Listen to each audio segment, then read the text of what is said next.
ఓం సాయిరామ్ సమర్థ సద్గురు సాయినాథ్ మహారాజుకి జై. సాయి భక్తులందరికీ నమస్కారం అండి. మన బాబా గారి దయ వల్ల మనందరం బాగుండాలి, సంతోషంగా ఉండాలి అని చెప్పి మనస్ఫూర్తిగా కోరుకుంటూ ఈ రోజుటి వీడియో స్టార్ట్ చేస్తున్నాను ఫ్రెండ్స్.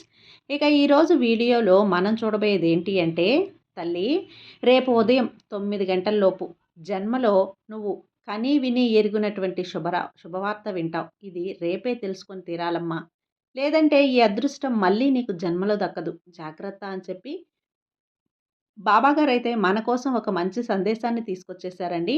ఆ సందేశం ఏంటి? ఆ సందేశం రూపంలో బాబాగారు మనతో ఏం చెప్పబోతున్నారు అనేది తెలుసుకోబోయే ముందుగా మన ఛానల్లో కొత్తగా ఎవరైనా వీడియో చూస్తూ ఉన్నట్లయితే ప్లీజ్ సబ్స్క్రైబ్ చేసుకోండి ఫ్రెండ్స్. వీడియో నచ్చితే గనక లైక్ చేయండి, షేర్ చేయండి, కామెంట్ చేయండి. ఇక వీడియోలోకి వెళ్ళబోయే ముందుగా ఒక్కసారి మనకు తెలిసిన గురువుగారండి, షిరిడి సాయిబాబా ఆశీస్సులతో జ్యోతిష్యం చెప్తున్నారు గురూజీ సుబ్రహ్మణ్యం రాజు గారు. నెంబర్ 1 వశీకరణ స్పెషలిస్ట్. వీరి మొబైల్ నెంబర్ 9908224144.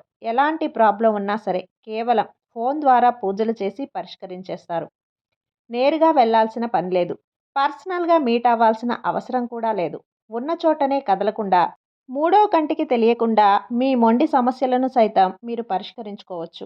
ప్రేమ, పెళ్లి, ఉద్యోగం, రాజకీయం, విదేశీ ప్రయాణం, ధనం నిలకడగా లేకపోవటం, భార్యాభర్తల మధ్య గొడవలు, ఆస్తి తగాదాలు, అప్పుల బాధలు, స్త్రీలు పురుషులు ఎటువంటి గుప్త సమస్యలున్నా సరే నెంబర్ 1 వశీకరణ స్పెషలిస్ట్. మీ మీద, మీ ఇంటి మీద చెడు ప్రయోగం జరిగినా, చేసి ఉన్నా కూడా నరదృష్టి, నరగోష్ట, సంతాన సమస్యలు, భార్యాభర్తల మధ్య, లవర్స్ మధ్య అనుమానాలున్నా, అపార్థాలున్నా, థర్డ్ పర్సన్ ఉన్నా సరే, అత్తాకోడళ్ళ మధ్య సఖ్యత లేకపోయినా ప్రతి ఒక్క ప్రాబ్లంకి చక్కటి సొల్యూషన్ ఇస్తున్నారండి. మీ వివరాలన్నీ కూడా సేఫ్ అండ్ సెక్యూర్గా ఉంచుతారు. మీకే కాదు, దేశ విదేశాల్లో ఉన్నవారు ఎలాంటి ప్రాబ్లమ్స్నైనా సరే పరిష్కరించుకుంటున్నారు. ఎంతోమంది విదేశాల్లో ఉన్నటువంటి వారు, దిక్కుతోచని పరిస్థితుల్లో అయోమయ స్థితిలో ఉన్నవారు ఇప్పుడు గురువుగారికి కాల్ చేసి వాళ్ళ ప్రాబ్లమ్స్ని సాల్వ్ చేసుకొని ఈరోజు హ్యాపీగా లైఫ్ లీడ్ చేస్తూ చాలా సంతోషంగా ఉన్నారు. కాబట్టే స్క్రీన్ మీద ఉన్నటువంటి నెంబర్కి ఒకసారి కాల్ చేయండి. మీ ప్రాబ్లంని గురువుగారితో పంచుకోండి. ఖచ్చితంగా గురువుగారు మీ ప్రాబ్లంకి సొల్యూషన్ చూపిస్తారు. ఇక వీడియోలోకి వచ్చేస్తే, తల్లి, రేపు ఉదయం 9 గంటల లోపు ఈ చిన్న విషయాన్ని నువ్వు ఖచ్చితంగా తెలుసుకొని తీరాలి. ఎందుకు ఇలా చెప్తున్నాను అనేది నువ్వు పూర్తిగా వింటేనే తెలుస్తుంది. ఒక్కసారి నేను చెప్పే ఈ సందేశం వినడం కోసం మనసుని ప్రశాంతంగా ఉంచుకొని, నేను చెప్పే మాటల మీదే ధ్యాసను పెట్టి, నేను చెప్పే మాటలు నీకు ఎంతవరకు ఉపయోగపడుతున్నాయా అని చెప్పి అర్థం చేసుకొని, దానికి తగ్గట్లుగా ఈ మాటలను పాటించినట్లయితే నీ జీవితంలో ఉండే కష్టాలనేవి 90% వరకు తగ్గిపోతాయి. నీ జీవితంలో సంతోషాలు, అదృష్టాలు అనేవి అడుగు పెడతాయి. ఇప్పుడు నేను చెప్పే ఈ చిన్న చిన్న కార్యాలనేవి నువ్వు ఉదయం 9 లోపే ఖచ్చితంగా చేసుకొని తీరాలి. అదేంటి బాబా, ఉదయం 9 లోపు నేనే పనులు చేసుకోవాలి? నాకు పిల్లల పని ఉంటుంది, పిల్లలకి క్యారేజీలు కట్టే పని ఉంటుంది, ఇంటి పని ఉంటుంది, గిన్నెలు తోముకునే పని కూడా ఉంటుంది, బట్టలు ఉతుక్కునే పని కూడా ఉంటుంది. అసలు నాకు ఉదయం అంతా కూడా, రోజంతా కూడా చాలా చాలా టెన్షన్‌గా నా రోజే గడిచిపోతుంది. అసలు నాకు ఉదయం పూట పని చేయటానికి ఏ విధంగా కూడా కుదరదు బాబా. ఎందుకంటే నాకు ఉదయం నుంచి అంటే నేనెప్పుడైతే నిద్రలేస్తానో 5-9, 9:30 వరకు కూడా నేను చాలా చాలా బిజీగా ఉంటాను. చాలా అని చెప్పి నువ్వు నన్ను అంటూ ఉంటావు కదా! అయితే ఇక్కడే నీకు అసలైన విషయం అనేది తెలియాలి. ఎందుకంటే నేను చెప్పే ఈ పనులు నీ కోసం మాత్రమే కాదు, నీ కుటుంబం గురించి కూడా ఆలోచించి చెప్తున్న మాటలు. ఎందుకంటే గనక తల్లి, ఎప్పుడూ కూడా ఉదయం నువ్వు 5 గంటలకు లెగుస్తావా? లేదా 4 గంటలకు లెగుస్తావా? లేదా 3:30కి లెగుస్తావా? 7 గంటలకి లేస్తావా? ఇది నీ ఇష్టం. కానీ సూర్యోదయానికి ముందు నువ్వు నిద్ర లేస్తేనే అనుకున్న పనులు అనుకున్నట్లుగా సకాలంలో ముగుస్తాయి. నువ్వు నిద్ర లేచిన వెంటనే 9 లోపు ఎట్టి పరిస్థితుల్లో కూడా కాఫీ కానీ, టీ కానీ తాగకూడదు.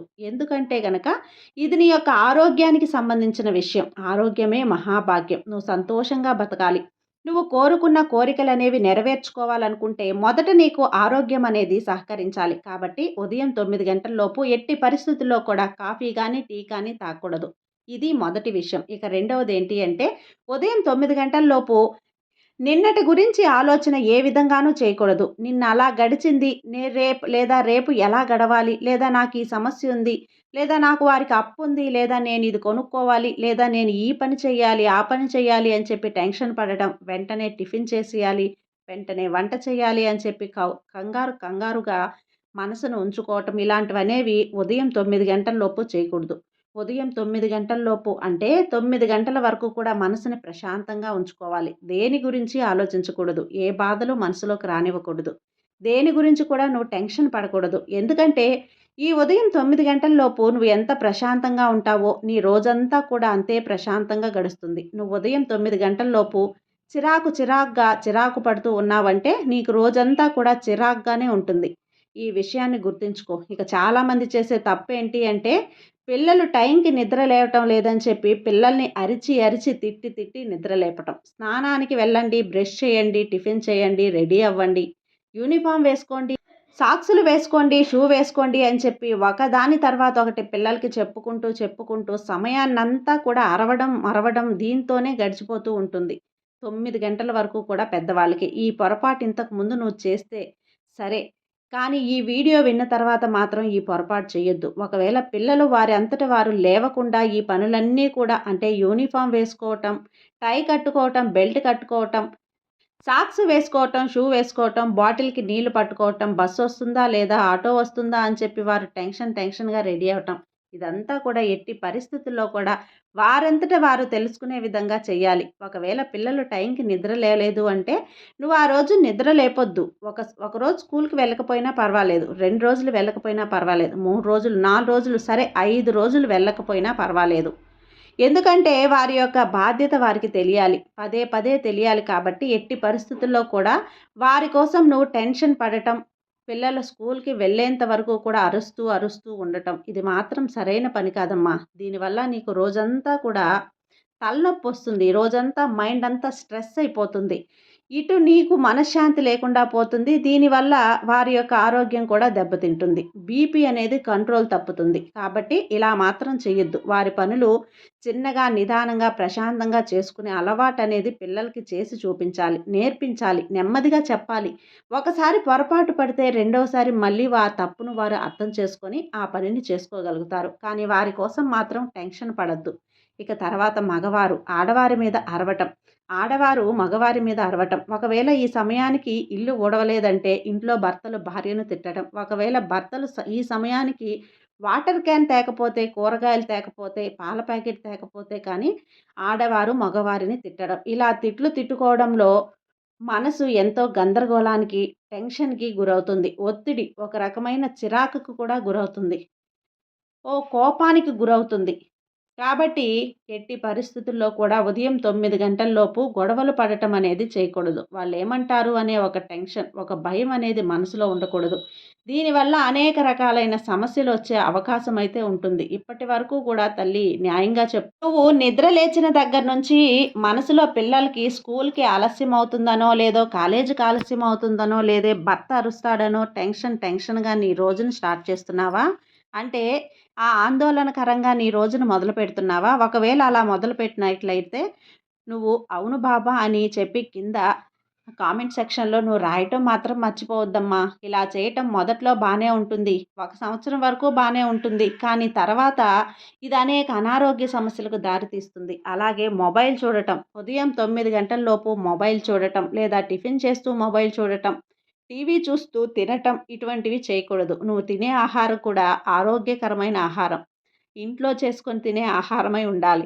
ఒకవేళ అప్పుడప్పుడు కుదరని సమయంలో బయట తెప్పించుకున్నా కానీ వారంలో కనీసం 4, 5 రోజులు ఇంట్లో చేసుకునే ప్రయత్నం అయితే తప్పకుండా చెయ్యి.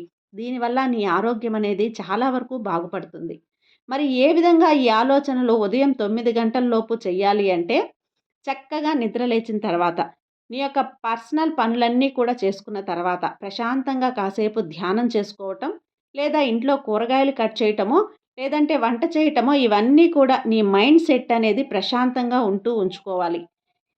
అలా మనసులో ఎట్టి పరిస్థితుల్లో కూడా టెన్షన్, ఆందోళన, భయం, ఒత్తిడి, వాళ్ళేమంటారు అనే భయం, పిల్లలేమన్నా అరుస్తారా అనే భయం, భర్త ఏమన్నా అరుస్తాడా అనే భయం, ఒకవేళ ఇలా టైంకి చేసి పెట్టకపోతే స్కూల్ నుంచి ఫోన్ వస్తుందేమో అనే భయం. ఈ మానసిక భయం అనేది నిన్ను అనేక జబ్బులకి దారితీసేలా చేస్తుందమ్మా. ఇది నీ సమయం కాబట్టి ఈ సమయంలో నువ్వు చక్కగా ఆరోగ్యంగా ఉండటం కోసం వాకింగ్ చేస్తావా? యోగా చేస్తావా? మెడిటేషన్ చేస్తావా? లేదా చక్కగా పుషప్స్ చేసుకుంటావా? లేకుంటే గనక టిప్స్ చేసుకుంటావా?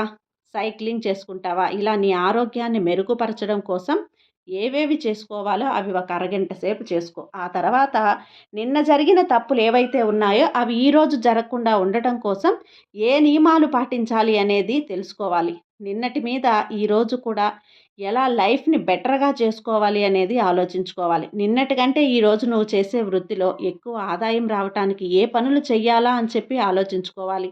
ఈ యొక్క ఆలోచన విధానంలో భయం కానీ, ఒత్తిడి కానీ, టెన్షన్ గానీ, కంగారు కానీ ఉండకూడదు. ఈ విషయాన్ని నువ్వు తెలుసుకో బిడ్డా. నువ్వు తెలుసుకుంటే ఇదంతా కూడా నీ యొక్క కంట్రోల్‌లో ఉండాలి. నీ మనసు ప్రశాంతంగా నువ్వు చెప్పిన విధంగా నడుచుకోవాలి. వేరే వారేమంటారు, వారిది చేస్తే ఏమంటారు అని పరిగెత్తుతూ, గొడవలాడుకుంటూ నీ లైఫ్‌ని నువ్వు చేతులారా పాడు చేసుకోవద్దు.